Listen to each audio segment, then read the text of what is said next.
They have something special saved in the back pocket for when we move over into Grand Finals territories. We can have a look at J Team. Potentially going up against DRG. WFC has already been able to find that Hangso charging up the scale rush. Are we going to send it loose, or are we waiting for our team to try and bait someone into us? One scale rush comes through, and it's immediately parried and followed up by a greatsword. That is going to be a lot of damage very quickly onto the players, and that is going to be an immediate kill. J-Team's Ice having to go for the Tessa F1 to buy himself some spacing. Manages to pick up the Soul Bloom, gets the Tessa V1 now into play, comes in with the charge LMV on that dagger into dagger dash, follow up onto Xi. Protect another focus strike, thinks that he's going to be able to either have the Tessa V1 enchant window cover if he gets parried, which is what happens, or he'll be able to throw it and get all of the damage. Either way, he's still able to come out on top as we head over and have a look at Jail, who are also trying to take a very aggressive first fight. This time they don't have the Zai, however, don't have that F3 to be able to reposition, and the Takeda does fall down. Indeed, that is rough to see. Unfortunate for JL. They try to play aggressive off the rip, and to be honest, they're going up against a Transformer composition that isn't, it's not, I mean, Transformers does love to scale, and they love to play for that endgame, for those endgame situations with the better loot and with the better armor that they benefit from so well. But they do still do decently off spawn. It kind of just depends on the situation, the terrain, and it kind of relies a lot. It relies a lot on the Tumult landing a wisp onto one of those players. You know, if you can get the Tumult Wisp onto one of the members of the Transformer composition, then you can eliminate that player. And ideally, you want it to be the Kurumi before she gets to use the F3 damage reduction there. Otherwise, all of your damage is going to be mitigated. But we're going into this fight here. The Moonbane having gone down, this fight is just almost, it's just going in completely the opposite direction to the way that they wanted it to. Alliance having committed that Moonbane, trying to lock down this team, but they just get, unfortunately, the 3-ban zone gets popped, and it just can't find the opening, unfortunately, and then the third party comes through from XCG coming with this Zai ultimate, doing a great job of locking them down, and unfortunately, they just weren't able to really do all that much. Alliance, Revenge, scrapping it out here, trying to protect his teammates as they heal back up. Bo having just been rezzed, I think it was. All of these teams going back and forth. I'm a little bit confused as to who's been taken down and who hasn't been. But NiHQ, he's ready to take down some of these players. Alliance, they're getting juggled. Lane, he gets sent into the air, forced to use that Tumult ultimate, but it's not going to save him. Bo is going to be following shortly afterwards as well. Revenge gets the zipping up pop onto him, but it looks as though he's not going to be able to avoid this damage coming out from the Zai. NiHQ, for those of you who don't know, the Zai chains, they don't care about the sand, they don't care about the sand wall, they cut right through it like butter, and you just get minced. It's a melee weapon. Yeah, if fan-charged vertical goes through to mulch ultimate, I would say it only makes logical sense. A fan going through a sandstorm and coming back, that makes lots of sense. Look, they're not paper fans, they're metal fans. Oh, yeah, but that doesn't make a difference. It's still gonna get blown in the wind. It's just gonna fall flat on the floor. You can say that a chain whip would probably get influenced by gusts of wind direction too. But unfortunately, weather forecasts mean naught in the Naraka Bladepoint world, except maybe getting to see when sandstorms are on the map or snowstorms, because that means that, one, all of the troves in the area get refreshed, which is really crucial in terms of being able to stock up on resources, and two, it also means that we get lovely weather effects attached to them. Yeah. Sandstorm's always a fun one, because you just see everyone just immediately bouncing all the way up every single cliff, and you're like, oh yes, climbing is so much faster. As we can have a look, XCG still going up against another team in the same spot. No ult zone also now coming into play. Matari ultimate has already been popped, however, so that Zai is still going to be absolutely invisible until now. We get Dragon Slayers into Nezhas coming on through. NiHQ able to remove themselves before the Tumult Wisp comes out, as Roy he turns on to the other two players from XCG. After he's able to find the confirmation on the parry on the Zai, knows that she's out of the fight temporarily. Gets coming with another Dragon going to say is International is locking down the other two, and that is going to claim Xiaonan. Roy He doing wonders with that spear in the 1v1 and getting to turn it on the unsuspecting members of XEG, who are expecting having to peel for their Zai, and unfortunately fall for the bait, hook, line, and sinker as the Cicada turns the spear on them instead. Indeed, BBE, is this the BBE that popped the just absolutely popped off in the previous week? They did extremely well in the qualifying stages. I'm really hoping that it wasn't just luck, you know. BBE being the SEA, one of the SEA representatives in the NBPL. It's always good to see teams coming from different regions come into this environment and do extremely well, because one, it speaks to the fact that these players, they deserve like the respect, they deserve to be acknowledged for what they can do and how good they really are. But also it's a representation of their region, in that it's not just, you know, China is a million times better. At the end of the day, the Chinese server gives them the better environment to practice. The player base is much larger. It means there's much more players, much more high-level players, meaning that it inherently creates a more competitive environment, etc. So obviously they are going to be ahead, but it's always good to see that other regions are able to come in and do just as well as they do and compete at the highest level. And BBE has definitely been showing that they can do just that. But we can talk more about that another time. FPX and J-Team fighting it out on the eastern side of the map here, right at the edge of the zone. Lee having been taken down, the Wuchen port gets called for. He does find an armor swap on the ground. Xiaohu going straight in position 1.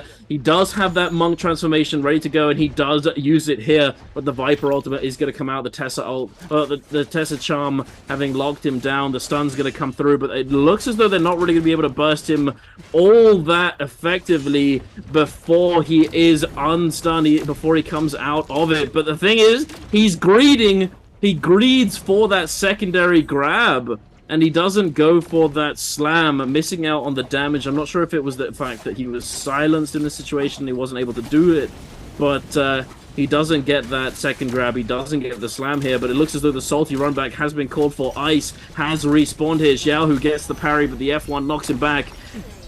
J-Team trying to fight for their lives. FPX are fending them off very effectively, though. Ice here takes a bunch of damage, responds with the dual blades R&B blue focus to Zhao, who does get taken down. J-Team, they're still fighting, one man down, two-man strong. Ice takes a bunch of damage from this R&B, from the nunchucks. Water just doing so much damage. The purple armor, the purple nunnies are going to be too much for J-Team to fight against, and they do get taken down here. I'm not sure if one of them still had a resurrection available, but it might be the case that they just go back to the lobby here. Wolves are looking to send this team back to the lobby. They come in, they find FPX licking their wounds, but Xiaohu, he's ready to go. He's got the monk ult ready, and he sends it out. He's looking for these grabs now, but Wolves, fortunately, have chosen to fight in this area where this monk is simply not going to be able to get all that much value. Wolves hiding behind this fence. But the problem is they've committed both their Zai and their Matari ultimate now,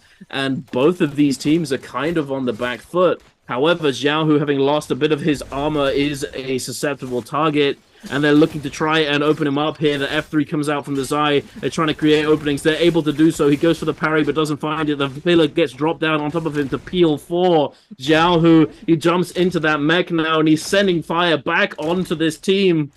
Wolves trying to recover from this. EG so unbelievably low. He does get taken down by XEM. EG as well. He's just trying. Wait, no, he didn't get taken down. I'm tripping. He stayed alive. He actually lived. Water's the one who does get taken down. EG living on literally 1 health. Manages to find the heal now. Xiao, who he's going to be coming out of this mech, having not healed up, having used the time to get as much damage as he could onto the field.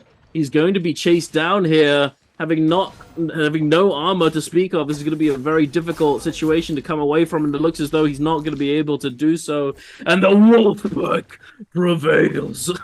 Oh, we get to see a realm of Yana coming in through. JL versus EWG. Transformers going to be now on active for 14, who's having to use that F1 bell and immediately reposition themselves onto the pillar to be able to scale rush away from JL's attention. VVV with that fan doesn't commit the charged vertical into the red flash. Instead, red flashes himself.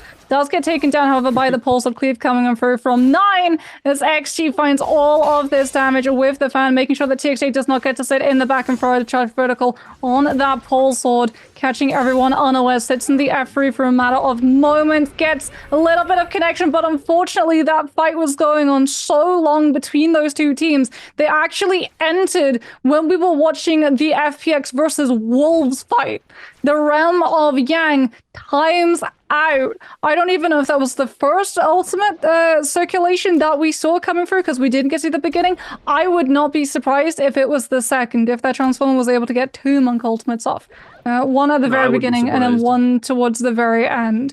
As Bowder unfortunately get hit by Yang depletion and now have to try and find some players, not bodies, but players to actively take down, given the fact that Soul Blooms now have a 2-minute timer. But more importantly, because we have 2 teams that technically lost a Realm of Yang with the timeout, we're going to have even more teams running that Yang depletion and having to be way more aggressive and all in on these fights, which is absolutely brilliant news for all of the Zai and Tessa teams, because that is just third-party central.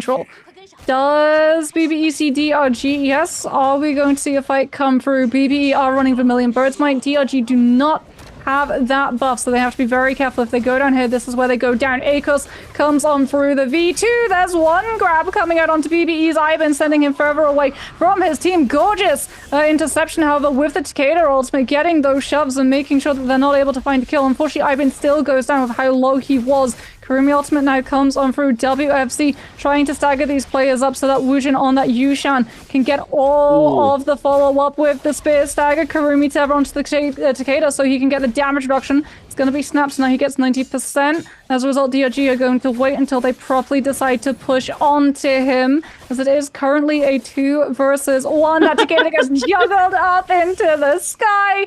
Akos may be a tiger, but he is using that player like a chew toy. Just pushing him up with those uppercuts and making sure that there is absolutely nothing he can do once his other 2 teammates decide to follow suit and start to chunk him down. EWG, unfortunately, do have all of their ultimates, but do they have a team that they know where they can take a fight with? There is a bounty currently out against them, so I'm guessing they're wanting to try and use that to track some teams' locations. As Bowder and XCG go head-to-head, Yuran coming in, gets the Matari ultimate to reset the F3 cooldown. Still takes so much damage with the longsword horizontal, catching onto him even though he's not spotted out. Where he is, the V2 cone catching onto the players from XCG, however, pushing them into the bottom. Will be able to get so much damage. The Zip ultimate coming on first that Yuran can sustain, as XCG also have the Zai, also have the Matari. They've both burned the Matari ultimate, however, XCG have the Zai ultimate a little bit longer than Bowder, and as a result, we see Bowder create a little bit more distance between the 2 of them before the ultimate is removed, and Yuran gets to come back in again with the F3, finding the lockdown, finding that position, removing him from the fight long enough that he can come in with the charge vertical on the pole sword, finds the connection, and XCG's Kakashi is immediately obliterated. As we can see, Yuran with the first stage charge up, doesn't find the connection, but still forces the 2 remaining teammates from XCG into running into his other 2 teammates, and they'll be able to find the kill secured off that. Very nicely done there. The spacing between those Zai's, the Zai ultimates was very nice. You know, it's a lot of people think that Zai is just really brain dead and you just mash buttons. It is, but there is actually a considerable amount of thought that goes into the spacing when you're in a team fight. If you're not careful, you're just gonna you're gonna be taking so much damage in the back from longsword, wind slashes, and the like. You know, you're not really protected from damage when you're holding that gold focus with that charged attack. You're still taking a lot of damage. It's reduced slightly, but not as much as usual. But oh my lord, the damage there from ZDI's single-edged weapon sap. absolutely obliterating JL. One Fang getting taken down. JLTXJ is trying to chase this guy down with legitimately 1 HP. Kiki is gonna take him down though with that F3, but it looks as though he is going to be made the sacrificial lamb here. And BBE is going to pick up that elimination, coming in at a perfect timing with this third party. And JDG are left to lick their wounds and try and recover from this. It looks as though ZDI, though, he may go unnoticed, having found he doesn't see him. Yeah, sitting in the bush. Very nicely done by him, cutting noise and disappearing into the desert. BBE don't manage to find him or catch him going into that bush and are simply going to go right on past him. But are JDG going to be able to come in and recover from this? Oh, no, it looks as though both of those members that did go down are now dead for good. It is now going to be down to the Justina to potentially find a rebirth charm to recover the teammates. But I mean, at least the Justina has V1. So if you get spotted out, then you can just dash away. You can disengage. However, one thing to note, though, is that now a lot of people with this new glyph setup, they're going to be running the grapple distance and grapple speed, meaning that Justina has a much harder time disengaging with her ultimate. You know, before, not everybody was running full grapple distance. People were running discount and luck and all of that stuff. So having that full grapple distance, if you choose to go that way, alongside the grapple speed as well, you're going to be able to catch up to them much more easily than before. But again, look at this. We've got 19 players alive, and it's 13 minutes. Although one person does just get revived. Tutig on the side of JDG does get picked back up, and it looks as though the Justina did find one of the rebirth charms. I'm not sure if there are going to be any more, but they do find one and taking it up to 20. But still, I think a few teams are actually in that spot. Well, like they're missing 1 or 2 players, so we can have a look. This isn't the JL fight. This is BBE versus JJH. Roy Hehe with the charge protocols on that fan. Pressuring the Yusham, forcing the ultimate, gets the Karumi Tava to be able to keep them healed and damage reduction up. Roy Hehe taking a lot of damage. Now gets the Karumi V2 to come on through. Tian Hai goes for the transformation. Roy he is able to dodge around both the Yushan Spear Stagger and the grab sent out from Godly. Really good movement with that fan with high faster skill, which is able to charge on up around those pillars, then using the Takeda shoves to keep Godly staggered up for as long as possible so he can't try and find these grabs onto the Takeda's teammates. Fear and Shove comes on out, finds a last bit of damage needed to take Flames down into that fan vertical charge up. It's so quick, it does so much damage. It's perfect after Takeda. The Tian Hai ultimate now has been removed. They turn onto the Karumi the second that the ultimate is out, and then they get the Monk when there is no ultimate transformation to get the health replenish. Honestly, just a nice slow burn fight coming through from San Siphon to be able to take the Transformers down. As we can have a look and see, as we talked about, some of these teams, unfortunately, in a pretty rough position where they're missing some of these crucial heroes. JJH may have Godly alive, but they have Karumi. Godly, sliver of health, takes his chances with the gods of Naraka and being able to pull off that transformation. Unfortunately, all it's done is paint a bigger target on both him and EWG's backs, as DRG, I believe, are sitting outside of the zone, now having seen that Farrier ultimate come into play and know that a team is currently outside into this Corruption 6 damage. Godly is able to find the kill onto XG alongside Flames. However, they're not out of the woods just yet. They're going to have to go wide out into the zone to rotate to get away from DRG, who unfortunately are trailing them to meet them absolutely perfectly when they start to come on through.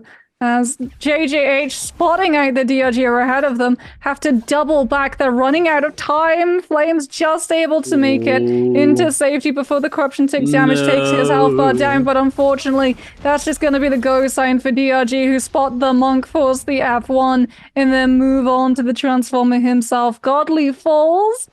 Did JJH manage to get one of their players away from DRG by putting them into that fight early, as we can have a look and see the loadouts?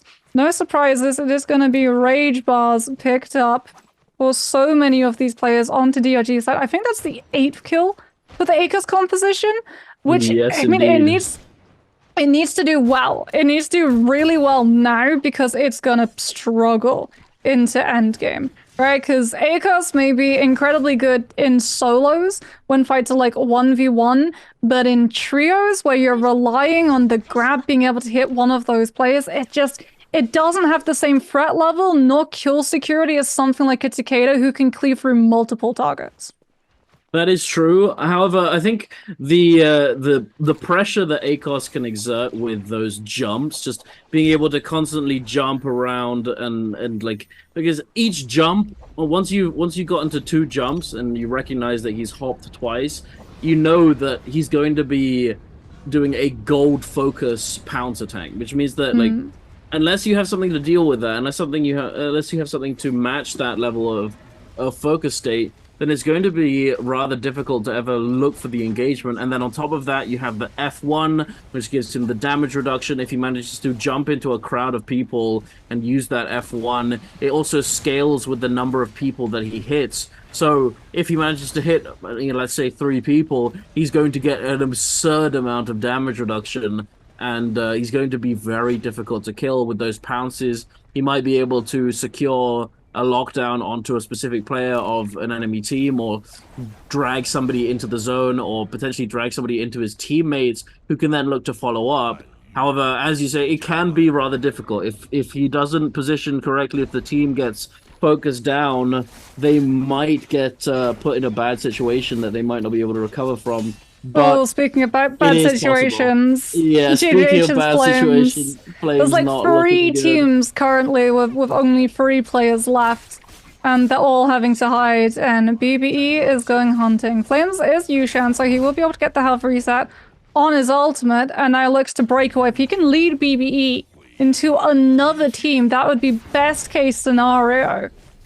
But unfortunately, until now, no one's biting. Wolves have been drawn in. DRG also showing up as Alliance ignore all of the fighting and take control of one of the spirit wells. One thing to note is that Alliance have Aurora Burst. We saw it when they were going up against Bauda. Bauda showed that they had Merciless Havoc. Alliance showed that they had Aurora Burst.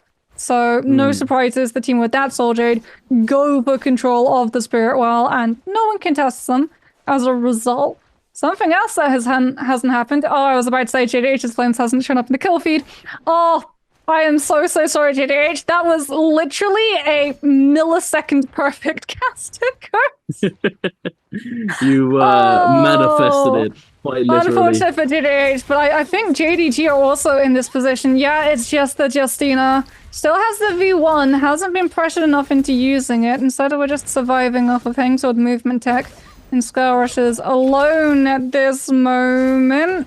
Uses the F, buys himself a little bit of time, gets the ultimate activation, and just immediately gets absolutely deleted by the damage of the nunchucks and the charged vertical on that Hengsword coming through and finding the connection onto the Justina. No one can stick around too long in the same space, however, as it is going to be Banestraff drop directly on top of the body. DRG trying to loot resources from that one may cost them in the long run as they see the AoE and scatter to the ends of the zone, as BBE unfortunately not being able to control one of those spirit wells. Chasing after JJH for that kill might cost them in terms of loot scaling because they still have 2 blue armors. It is imperative that they're able to find some form of upgrade, but Alliance were the ones that just made off with the spirit well, and there was no contest coming through from the team that really sorely needed it. Where's Bauda? Bauda over there, actually, right there in the corner. 2 members with blue armor as well, Jing and Peak, both on the blue armor. Yeran, he has been given all of the resources here with that purple armor and the golden pole sword. So if they're able to... they powered soldiers, I think. Yeah. Bauda powered soldiers. They have like 5 legendary soldiers. I mean, the trouble is, though, if it's possible that the purple armors were bought out as well, you know, there's a limited number of almost everything in the shop now. So it's possible that they weren't able to get to the shop before these things were bought out. Or perhaps you might be right, they may have opted to just go straight for those Soul Jades. But we will have to wait and see. Yeran, if they're able to hold on to a good position, if they're able to hold on to a little bit of real estate that gives them the advantages that they need, they might go unscathed. Oh, that's dreadful and merciless. Yeah, 100%. They have Soul Jades to be able to set up real estate. They have a lot of Soul Jades, yeah. Alliance here sitting in a very good spot, though.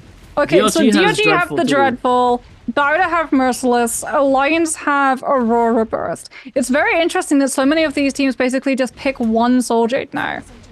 Yeah, it's also because you, like, in the shop, you can buy specific Soul Jades. So each round in the Mortal War lobby now will have a different shop. And at certain times in the game, these things will unlock, and one of the things that gets unlocked at a certain point is certain Soul Jades. So you could go and look in the shop at the beginning of the game and see that, let's say, Dreadful Whale is going to unlock at this time, Merciless Havoc is going to unlock at this time, Mortal Defiance is going to unlock at this time, whatever. You know, you can even get gold armors out of it if you have enough money. The thing is, these things cost a lot, like 30,000 Darktide coins. Which is why the teams that have the legendary Soul Jades don't have great armor loadouts. They've prioritized the Soul Jades. BBE is in the exact same position. Aurora Burst. But they've still got 2 sets of blue armor. It's so important that these teams control the Spirit Well, and Bide are immediately moving into position with that Zai, with that Merciless Havoc, are going to be looking for the upgrade that they need. And Euron is literally just sitting, charging up the right click on this pulse sword. So if anyone tries to come through and scoop up this loot the way that JL did previously, they're going to immediately go into the full focus strike from that pole sword. Merciless Havoc doing a very good job of keeping it. Yep, he gets it. There's a gold dagger there too, though.